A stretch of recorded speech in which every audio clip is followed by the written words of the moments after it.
IVM. Storytel is an audiobook platform that lets you hear hundreds of thousands of stories on your PC, mobile, wherever you prefer. You can get a great deal for IVM listeners at storytel.com/IVM.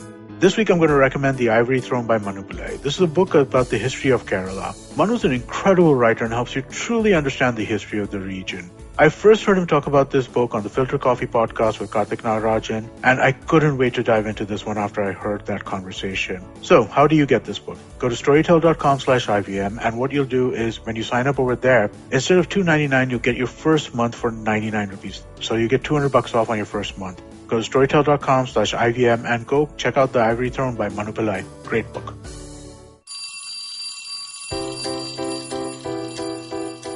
Hello one, hello all, welcome to the Diary of the Traveling Professor.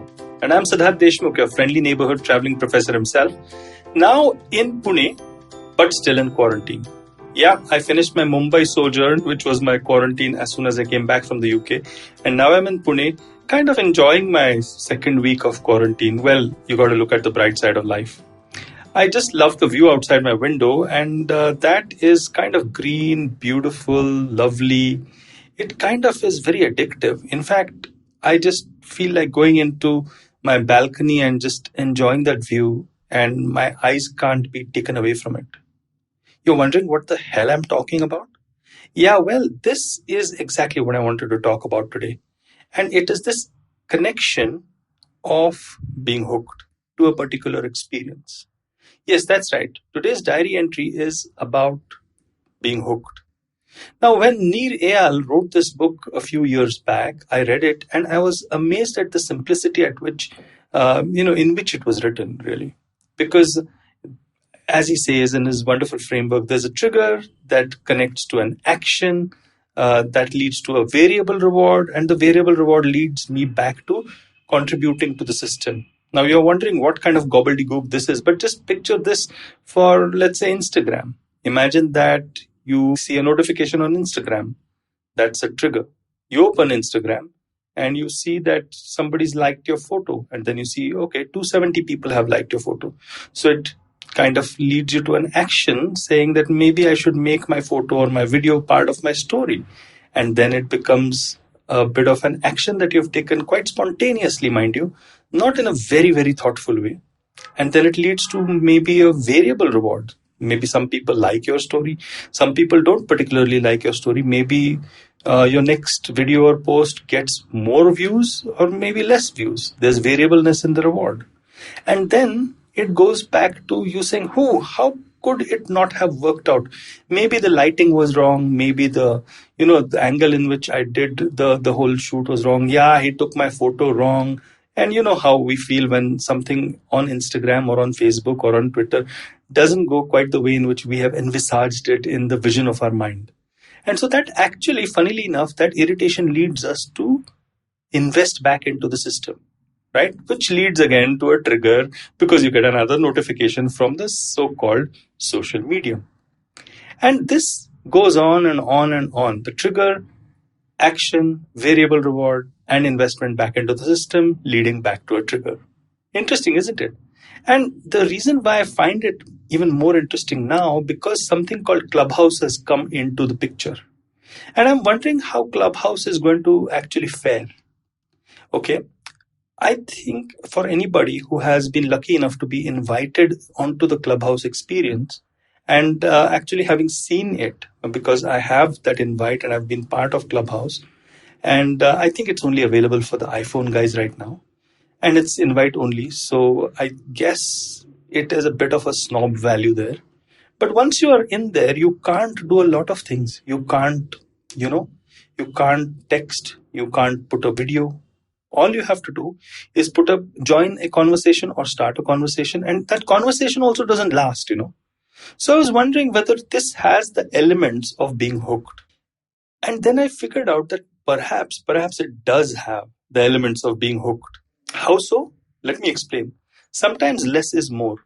If there is no video, if there is no connect to posterity because that conversation is going to go, if there is no ability to comment, then there are enough triggers for you to join in the moment. right? And in the moment you join the conversation, you may raise your hand. In Clubhouse, you may raise your hand to, kind of want to speak, right? So that's the action that you take. And then there might be a variable reward. Somebody allows you to speak or somebody doesn't allow you to speak. So you get pissed off by saying, this group doesn't want me to contribute. Let me start my own discussion. And you start your own room. And then the hooked framework again works unfailingly. And I've noticed this across Twitter, Instagram, Facebook. LinkedIn has been a little late to join in, but it's also there. And then, of course, you have Clubhouse and so many other things like Pinterest. All of them, all these social media follow the hooked framework. And this framework works primarily because we are spontaneous in our actions. When we choose to text back or to comment back or to share or to like or to, in Clubhouse talk, we are kind of spontaneous in our actions. And that spontaneity means that we are not doing too much of reflection, which is why there are so many, stupid Twitter wars that we see, so many fights across all the social media landscape on Facebook, because people are texting before they are thinking logically. And then I realized that perhaps the secret to actually creating a hooked kind of atmosphere or context is to make sure that you are triggering the right kind of action. It should not be a contemplative kind of action. It should be spontaneous. It should come from your limbic system, maybe. It should come from your primordial centers of your brain. It should not come from a thoughtful prefrontal cortex action. Well, it's just a hypothesis, but I do believe that therein lies the heart of the hooked framework. Maybe Nir Eyal himself can shed some light on it. After all, this is just a hypothesis. And I wonder what he'll think about this. It's a very, very interesting thing to observe that the same guy who's written Hooked has also written Indestructible. I think I'll get it right one of these times. But I think the second book is about understanding the power of his first book. The power of his first book shows the power of addiction, and the power of his second book is about not being addicted. I suggest for any person reading up on customer experience design, please read these two books. I would consider them mandatory reading. There's also something called the FOGS framework, which predates the Hooked framework by Nir Eyal. But I think Nir's is more accessible and something which is an excellent connect. And we can easily, share it or, it's kind of hooked, isn't it? Well, I hope you like this diary entry of mine. And I kind of gave the Clubhouse example, but you can, use this example for any social media and even stuff like YouTube or Netflix, to be honest.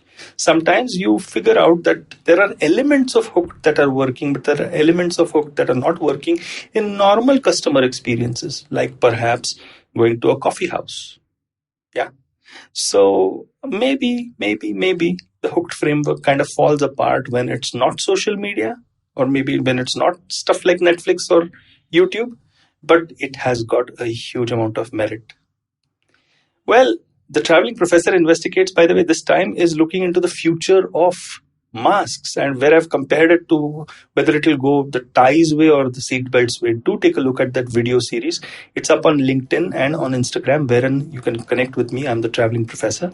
And if you love podcasts like these, well, I think you should just go to ivmpodcast.com, download the app, or just go to wherever your favorite podcasts are and just look for IVM related podcasts.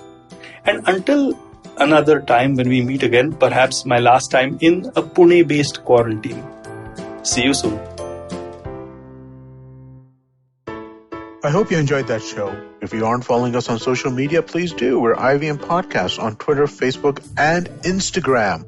Let me quickly thank our sponsors on the network this week. Storytel, thewholetruthfoods.com, and we have a new sponsor in Syed. Thank you all so much for being part of the network. So, this is Valentine's week, and we have a bunch of stuff for you guys. So I'm going to give you a couple of episodes that you could definitely catch up with. Agla Station, Season 2, Episode 12, Be Our Valentine. Ritasha and Ayushi have a little bit of talk about love and all the rest of the stuff that goes wrong with that. On The Habit Coach, episode 396, Ashton Doctor did an episode which went into the much debated origins of Valentine's Day. Also, do check out Candid Kannan with Siddharth Kannan featuring Govinda and his wife Sunita Ahuja. He talks to them about amazing 33 years together. But you know what, folks? If you want to hear more about these Valentine's Day things, what I suggest is go to our webpage, ivmpodcast.com/blog. And on the blog, we're going to post a bunch of different playlists that we've created for all the various major services. So if you're feeling in the mood for love, do check that out. You'll definitely enjoy it. Just a quick note on a few other noteworthy episodes this week. Nankari Kunal Vijayakar was the guest. They spoke about street food with him. On Simplified, they talk about vaccinating 1 billion people, then the logistical and administrative task in front of us. And on the Wire Talk, Siddharth talks to Devdutt Mukhopadhyay about the human cost of internet shutdowns. And with that, I hope to see you again next week. If you love cricket, listen up. The Edges and Sledges Cricket Podcast is here for you. Hosted by DJ, Varun, and me, Ashwin, we bring a fun, fresh fan's point of view to talking all things cricket. Sometimes it's just the three of us, sometimes we have guests, including current and former international cricketers. For new episodes every week, check out the Edges and Sledges Cricket Podcast on the IVM app, website, or wherever you get your podcasts.